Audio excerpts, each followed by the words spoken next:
외건노비는요, 자기 재산을 갖는 게 가능하다고 말씀드렸죠? 네. 재산 중에는 노비도 포함됩니다. 노비가 노비를 가질 수 있는 거예요? 그렇죠. 전전세 같은 거 아니에요? 전전세. 노노비네, 노노비. 노노미. 그러니까 이게 심각한 거예요. 개구리가 거시기에 노비가 될 수도 있다는 얘기니까 아주 심각한 하지만 문제. 거시기도 개구리의 노비가 될 수 있다는 거 네, 잊어서는 안 됩니다. 맞습니다. 네, 두 가지 다 돼요. 아. 외건노비가 어떤 일을 했는지 조선 초의 사건 하나, 태종 때 일입니다. 1404년, 이 연도가 중요한데요. 네. 태종 때 있었던 성범죄 사건입니다. 한양에 판사벼슬을 한 이자지라고 하는 사람이 살고 있었습니다. 이분이 일찍 돌아가셨어요. 딸 셋을 두고 돌아가셨습니다. 그런데 그 부인도 따라서 세상을 떠났어요. 딸 셋이 고아가 됐죠. 그 세 딸 중에 마지가 내은이라고 했는데 내은이가 16살이고 미혼이었습니다. 네. 과천에서 농사를 짓고 있던 외건노비가 실구지라는 이름이에요. 네. 이 실구지가 찾아와서 제안을 해요. 아가씨, 우리가 살고 있는 과천으로 네. 내려가서 같이 사시지요. 이러는 겁니다. 그랬더니 내은이가 단호하게 거절을 합니다. 내가 왜 니네 집에 가느냐. 그러니까. 여자의 도리는 안방문을 안 나서는 거야. 게다가 나는 3년상을 치르고 있잖아. 해서 거절을 했더니 실구지가 물러서질 않아요. 만일 안 가시면 농사 안 짓고 도망가 버릴 거예요. 그러는 거예요.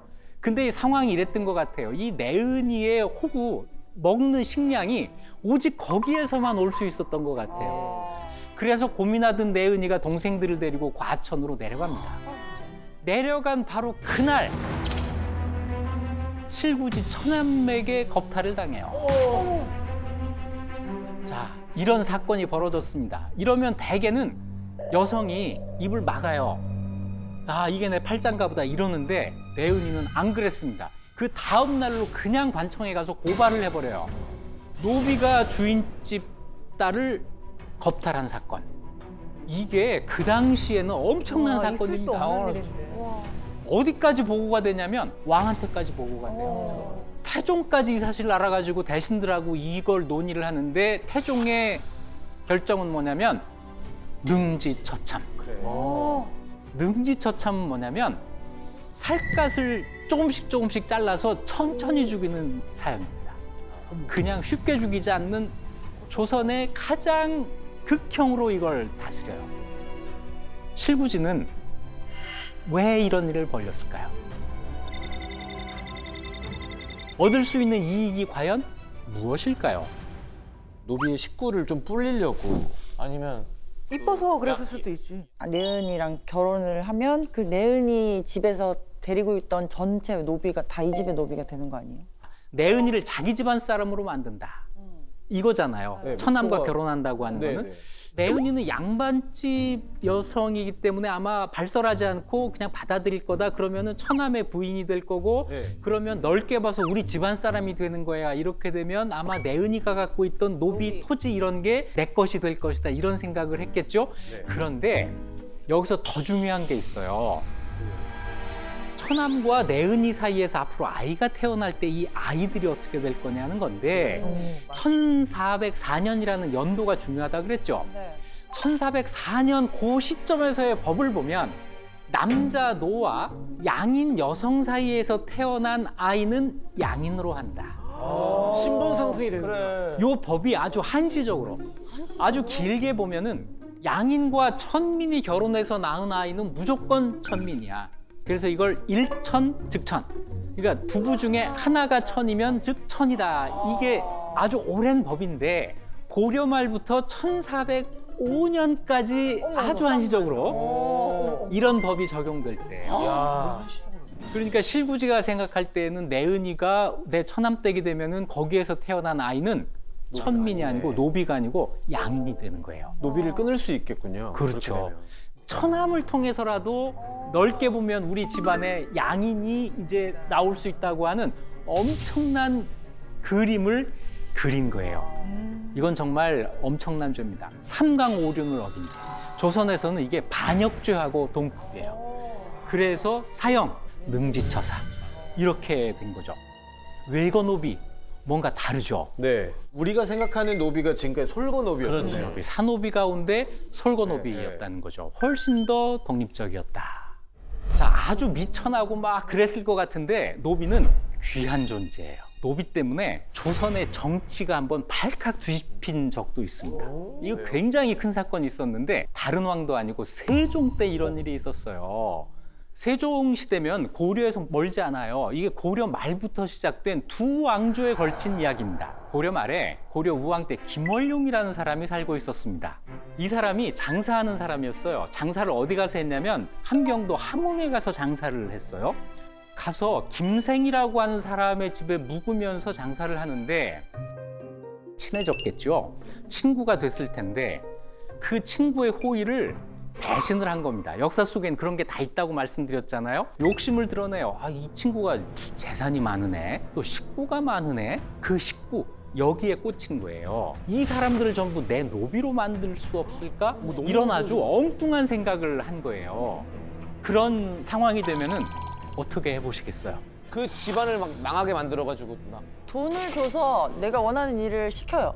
그러면 선생님 노비가 되는 방법이 있습니까? 어떨 때 노비가 됩니까? 어떨 때 노비? 아, 좋은 질문. 왜냐면 저걸 알아야지 이용할 거 아니에요. 네.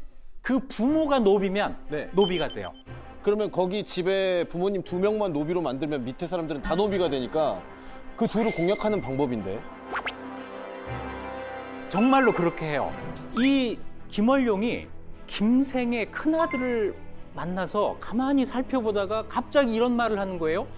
너 옛날에 우리 집에서 도망간 노비 중에 허송이라는 애가 있는데 걔하고 닮았어. 너 그 허송이의 아들 아니냐? 어머, 어머, 오, 가스라이팅.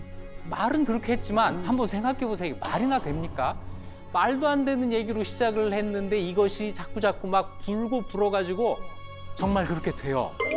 돼요? 네, 이걸 하기 위해서 김월룡이 개경의 실력자에게 뇌물을 줍니다. 그 개경의 실력자가 누구냐면 임견미라는 사람인데 이 사람은 고려사에도 나오는 아주 유명한 악당이에요. 이 사람한테 뇌물을 주고 이 집안의 호적을 바꿔버린 거예요. 너무 무섭다. 와. 그래서 자기에게 호의를 베풀었던 그 친구의 가족들을 전부 노비로 만드는데 성공해요. 진짜 못된 사람. 아, 이게 정말 엄청난 불법이죠. 그런데 고려 말이라서 그게 됐고 사실은 고려가 이런 게 됐기 때문에 망한 거예요. 그런데 고려도 만만한 나라가 아니어서 이 사람들의 죄를 막 조사를 했더니 이게 딱 터져 나온 거예요. 그래서 원상복귀. 이래서 김생의 후손들이 양인으로 돌아간 상태에서 고려가 망했어요. 그리고 이제 세월이 흘러서 30년 후 이제 그 아들이 등장합니다. 아들 이름은 김도련이에요. 김도련이라는 사람이 가만히 생각해 보니까 옛날 아버지가 잠깐 가졌다가 빼앗긴 그 노비들 이게 자꾸 눈에 어른거린단 말이에요. 이거 어떻게 내 걸로 다시 못 만들까 해가지고 뭘 빼앗겨. 옛날 고려가 나라가 잘못해서 우리 집 노비를 부당하게 국가에서 빼앗아 갔다. 이거 우리에게 돌려주시오라고 하는 소송을 제기합니다. 어머, 어머. 그때도 재판이 있어요. 소송을 진행하면서 여기에 힘을 줄 옛날 임견미 같은 사람을 찾았는데 찾아져요. 권력은 많고 옳지 않은 사람. 이런 사람 늘 있어요. 조말생이라는 사람을 찾아냅니다. 조말생을 찾아내서 이 사람한테 뇌물을 주고 옛날 그 노비들을 되찾겠다고 나선 거예요. 조사해봤더니 자손이 번성을 해가지고 무려 426명이나 됐던 거예요. 이 426명을 내가 다시 찾아야겠다 해가지고 시작을 합니다. 그런데 재판에서 이겼어요. 어떻게 이겼어요, 그거를?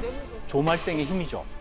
그래서 이 사람들이 김도련의 노비가 됩니다. 말도 안 너무 돼. 억울해, 너무. 그런데 정의는 죽지 않죠. 그렇지. 세종이 즉위하신 거예요. 네. 세종이 즉위하니까 그렇게 억지로 억울하게 노비가 다시 된 사람이 이번에 다시 재판을 걸어요. 우리가 억울하게 김도련의 노비가 됐으니 우리를 풀어주세요 해가지고 소송을 제기하니까 세종이 노발대발합니다. 가만둘 수 없다. 그래서 다 조사해라. 요즘 말로 하면 특검을 실시해요. 했더니 서로 오간 노비가 엄청났던 거예요. 그래서 그 표로 한번 정리를 해봤습니다. 당시 김도련에게 뇌물을 받은 사람들 명단, 뇌물의 액수 이런 것들이 쫙 나오게 되는 건데요. 네. 자, 중요한 건 뇌물의 단위가 저게 뭔데 뇌물 단위가 9라고 돼 있을까요? 사람의 시체 살 때 한국 그거? 입입니다. 입이 입. 자, 노비를 셀 때는요, 1명, 2명 이렇게 안 세요. 명은 이름이잖아요. 9로 셉니다. 한 사람한테 전부 입은 하나. 아, 말하는 입이 아니고 먹는 입이에요. 그래서 이걸 세보니까 모두 17명의 관리들에게 181구의 노비를 뇌물로 써서 부당하게 김도련이 이 노비를 차지하도록 도왔다고 하는 사실이 밝혀집니다. 노비. 이런 셈이죠. 티아라 노래 같네요. 노비로비로비요. 라임이 죽이네요. 그렇죠. 근데 항구가 얼마인지 저희가 알 수 있을까요? 아. 지금 현재 돈으로. 놀라운 질문입니다. 노비의 가격. 네. 이게요, 요즘 가격하고는 환산이 안 돼요. 그때 전부 뭐 포 몇 필, 쌀 뭐 몇 석 이렇게 되는데 요즘 포값, 쌀값하고는 이제 비교가 되지 않아서 이것저것 따져봐서 대체로 노비 한 구당 한 1,000만 원 정도라고 봐요. 1,000만 원 정도. 총 181구면 와, 거의 200억이네. 그런데 거기서 그치는 게 아니에요. 이 노비들이 계속 자식을 낳을 거기 네. 때문에 대대로 계속 불어나는 재산이 이렇게 생기는 겁니다. 노비라고 하는 것은 옛날부터 큰 재산이고 이것 때문에 사람들이 이렇게 뇌물을 주고받기도 하고 불법을 저지르기도 하고 이렇게 했다는 거죠.